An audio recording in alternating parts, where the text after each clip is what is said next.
I'm here, I'm inside, I've made it, 2.5, 3 years altogether, probably a little more than that, homeless.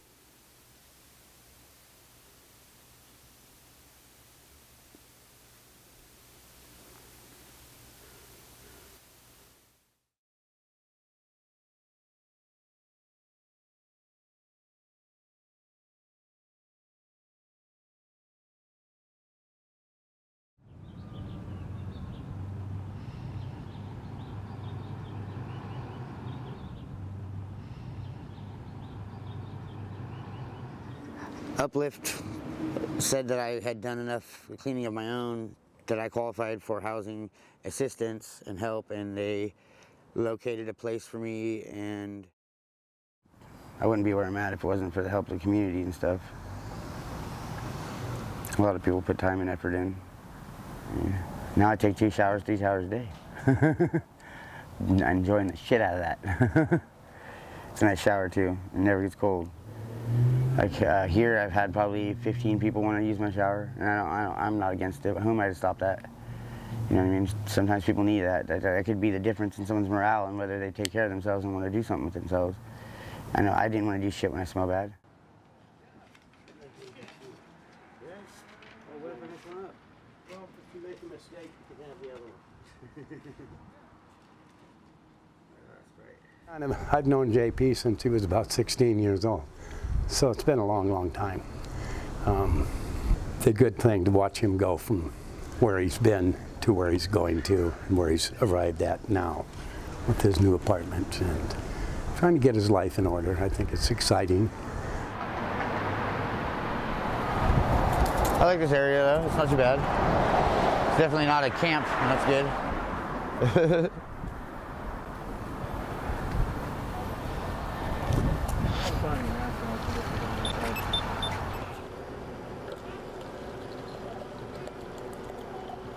Leave right now, lock my door, go, and have no concerns, whether it be, my backpack's too heavy or, my stuff's not safe. I gotta get back home soon. I gotta go deal with this soon. You gotta check on it because it's been unattended. Someone's already walked through and taken something. I already know it. I don't have to worry about that. It's a pretty unique feeling for me. In years, I haven't felt like that.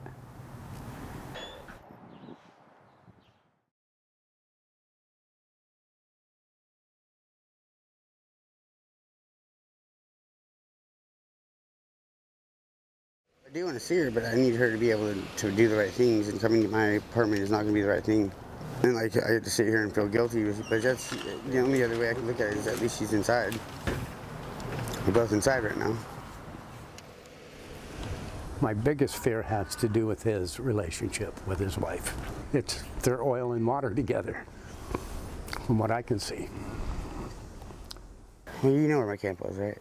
Down there behind Chipotle? Yeah. That's where we're going, it's that same area. So it's easy to find. I'm not saying you don't have to follow me, but... Well, I can follow that.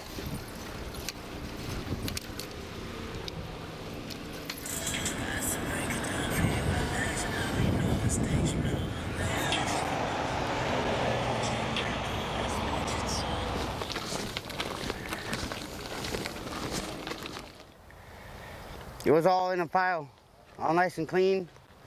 And then my wagon got stolen, so I wasn't able to grab everything. And the cops haven't came back and got the rest of the garbage. It's crazy.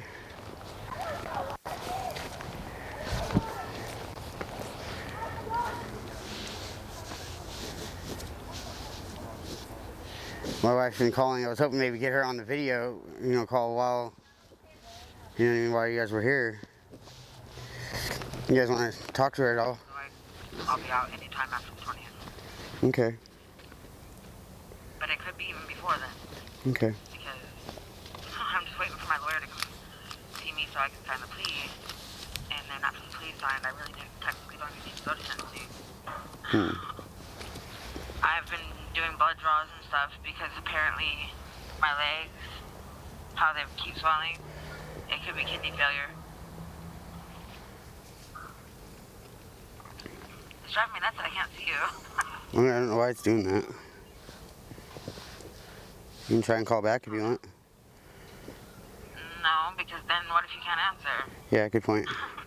At least you got me. I'm happy just to be talking to you. I miss you. I miss you too. And I'm losing you. It sucks.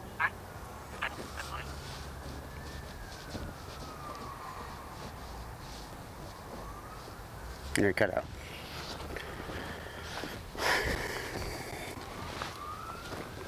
So at this point, we both have to work on ourselves and build a foundation out of two solid bricks, basically. And there's got to be a compromise in the middle. Because right now there's not at all. There hasn't been any.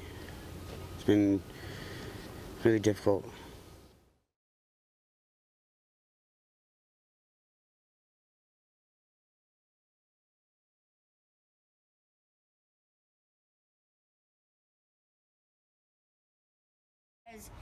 His foster brother Taz was here, and he got into a fight with one of the maintenance guys, and he was here already before JP even moved in here. I don't think it's fair at all. You think JP didn't do anything wrong.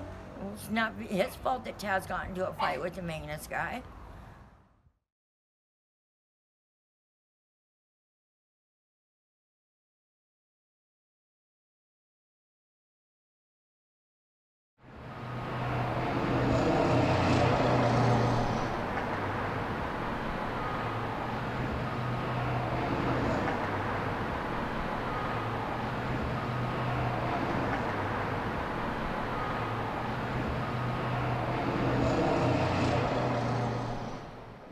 Blocked me out of my apartment.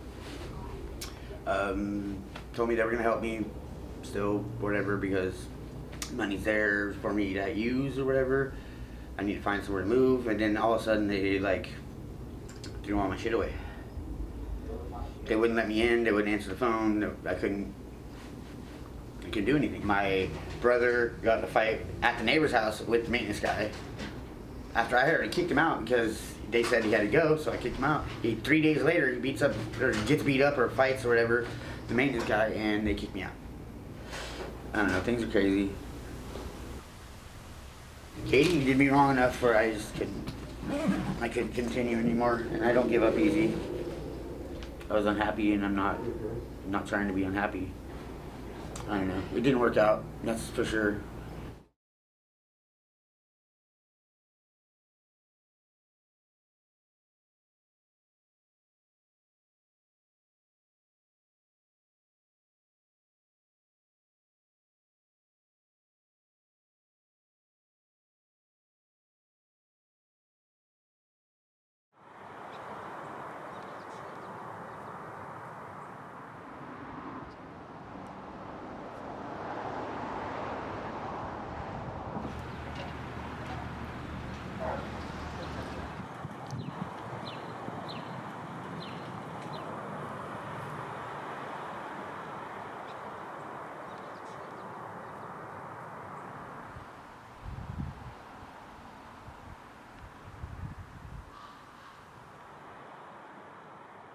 JP's been so strong and so supportive for me, like just had my back no matter what. Just anything I needed, he was right there for me to take care of it and just help me, and he was a blessing in disguise. My kid is not the easiest kid to get along with in the world. She makes it really hard for him to want to stay, but he stays, and I respect that. No, we're not having gravy. He just wants gravy. I know you know, but I like gravy. Come on, sweets. Here, I'll take you back, right? Yes, please. Go. Oh, no gravy for you. Hang on. What do you need? Thank you. Pull your shirt down a little bit. Just pesto? Yeah, that's what it's supposed to be. It is not. It's supposed to have Alfredo mixed together with it. That's an opinion. It has edible food. Oh, but that sounds like a different. Oh, those ones. When I get my okay. Are you thirsty?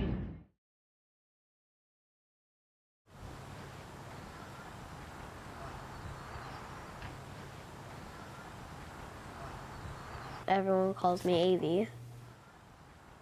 Since I started living with my mom, that's when I first came to Trinidad ever. She's the person I care about the most. She's basically a superhero to me.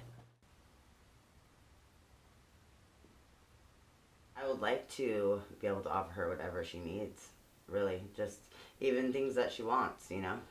Sometimes it's harder to acquire them, but I'll do whatever it takes to get that for her, so that's what she wants to do. Abby, yeah, I don't see Abby any less than my own child. JP is a father figure for me. From the past ones, he's the only one I like.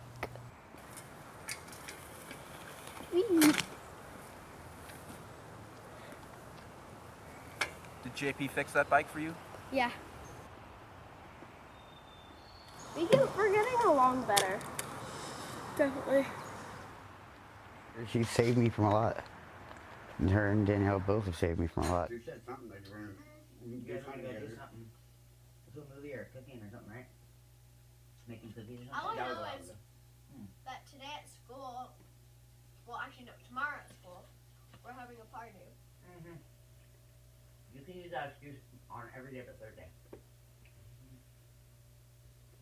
Every day besides Friday. No, every day but Thursday, because Thursday is the day you run the mile. They're always trying to stay home on that day. That's good stuff. That's pretty funny. Amy, you want a quesadilla or something? Huh? Oh, right now I'm getting paid from the CalWorks program.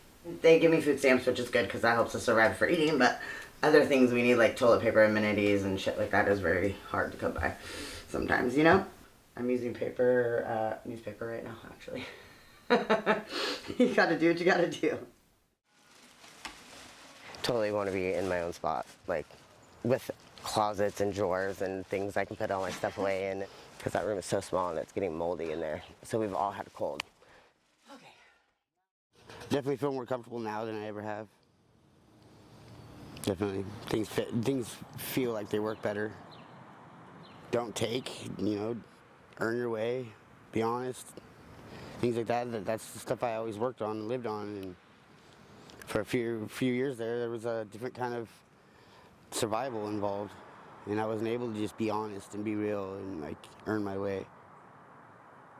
Just need to take care of myself and get there. The rest of the way, mental help and that's part of my mental help I'm going into is doing a drug drug program or classes voluntarily. Shooting for that right now. It was really effective for me in the past, and some of the reasons that I even did start doing drugs isn't there anymore. Often the substance use is just symptomatic of untreated and unaddressed mental health. I mean, we live in a country that focuses absolutely no resources on prevention. All right? So we only deal with the consequential behaviors after addiction and consequence. There is no preventative measures put in place to stop people from becoming substance use dependent. Being homeless is really difficult to be out there on the streets without food, and access to drugs is right there. At one point in time I was doing heroin, because that was my pain relief. That was my I don't have to go to the doctor. I literally was using pain relief, and then of course that leads to what heroin does. It gets you addicted, and then you want to stay well and not sick, and you do more and you do more, and next thing you know, you're not even in pain the same as you were. You're in a different kind of pain, and you're hurting the same way you were before, plus that. This cycle of trauma, this survival mode that people have to slip into, a lot of people don't stop to think about what part of the brain that exists in. It is the fight or flight mode, right? It's not in the higher thinking cognitive level, which means you're literally just trying to survive. And you don't have an ability to dream or hope or grow. All you have an ability to do is find your next meal, find your next place to sleep, and not be harmed or die in the process. Danielle takes care of me in a lot of ways. She makes me happy in ways that I couldn't have thought actually possible. You know what I mean? I have someone who's actually trying to build a future with me. Social services. They paid my debt here that I had prior, and they pay for my room until we get an apartment for up to 6 months. And then they'll pay for me to move into the apartment, first month's rent and the deposit. So we're just waiting for the apartment. And it's going to give JP work too, because he's friends with the site manager. So he already gave him the job to like repair the place. So it'll be good. I know the place isn't gonna be livable until I get done working on it. Then it'll be more minimum wage, but I'm not asking for much.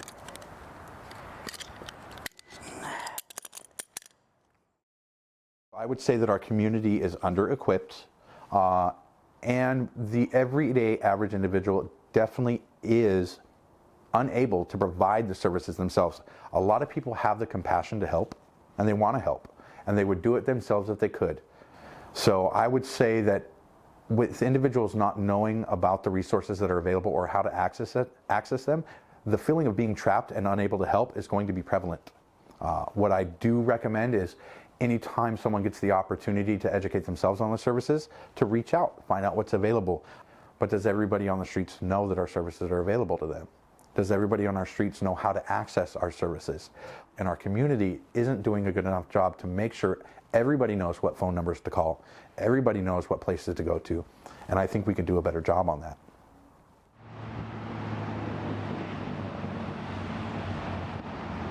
I would walk up and down on the old town, all this Eureka.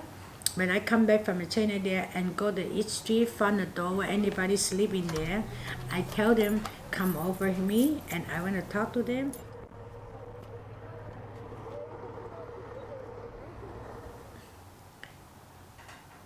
I hope we should treat all the human beings alike. Yes, we do have the rule to follow. We had a government rule to follow, but human need to eat. Human being need to eat. Children need to eat. They should treat like a human being. I mean, 80% of the people I know who are out there homeless because of circumstantial situations and or people holding judgment against them. They're amazing individuals. And what people go in our community when they're driving down Broadway and they see the individual on the street, they look at it and they see them and they're only seeing the cover of the book. But if they just took the time to open that book and read a chapter or two, it would change their entire outlook on that person. And heaven forbid they ever have to actually live a chapter or two themselves.